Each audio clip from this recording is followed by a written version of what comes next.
Man, Grim Stone, aka Grimace Love, for joining us in the studio right now. What up, Grimace? What's up, yo? What you saying? I am feeling lovely. First of all, man, welcome again to the Real Frequency Show. It's beautiful to have you back, man. Hey, thank you very much for having me. You know what I mean? No doubt, no doubt. Thanks.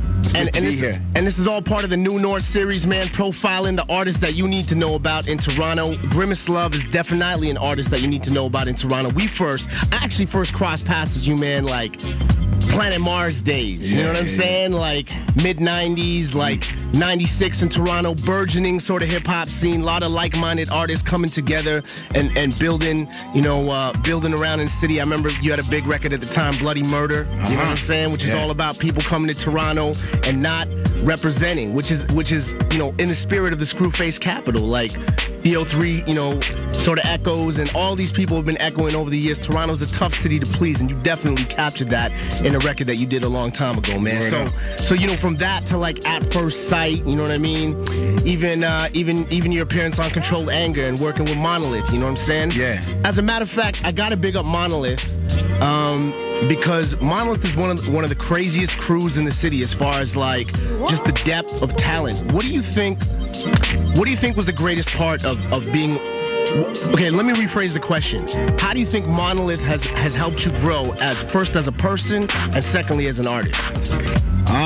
Well, yeah, Monolith definitely helped me grow overall, just because working with all these artists who I'm so close to, I was able to grow as an artist because they're all very skilled and talented. So when you're working with people like that, you definitely got to keep sharp, you know what I mean? That's one thing. As well, we went through a lot of experiences together, like some good, some bad, you know what I mean? Just like normal. And a lot of them, we made some mistakes along the way too, and you learn from mistakes as you go on, you know what I mean? But I got to say, being a member of one of the sharpest, tightest crews in Toronto definitely had to help me a lot. So, you know what I'm saying? I base part of my success on my crew, you know what I'm saying? And we always back each other. And it's been a long time. It's been 12 years as a clique, and you know what I'm saying? We're still strong.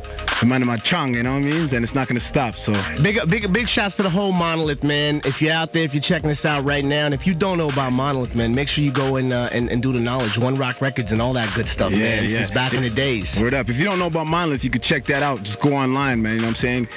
Punch that in Google, Monolith, Mighty Monolith, or you know what I'm saying? Go on to the MySpace. That's myspace.com/Mighty Monolith.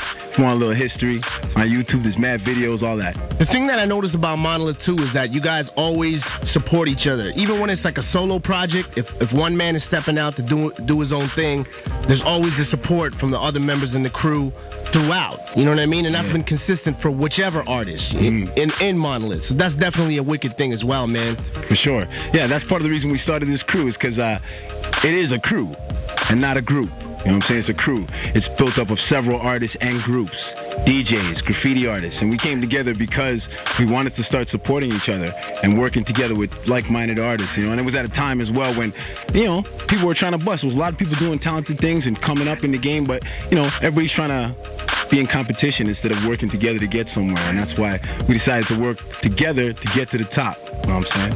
At the top. You know what I mean? Reference that. I know, yeah, that's what it is. So let me ask you this. When you're approaching a solo project, when you're stepping out of the Monolith realm, how does your approach sort of differ when you're doing a solo record versus being part of a crew record? Well, I've always been a solo artist. Like I said, it's a crew. So I've always been a solo artist. I just put my input into the crew.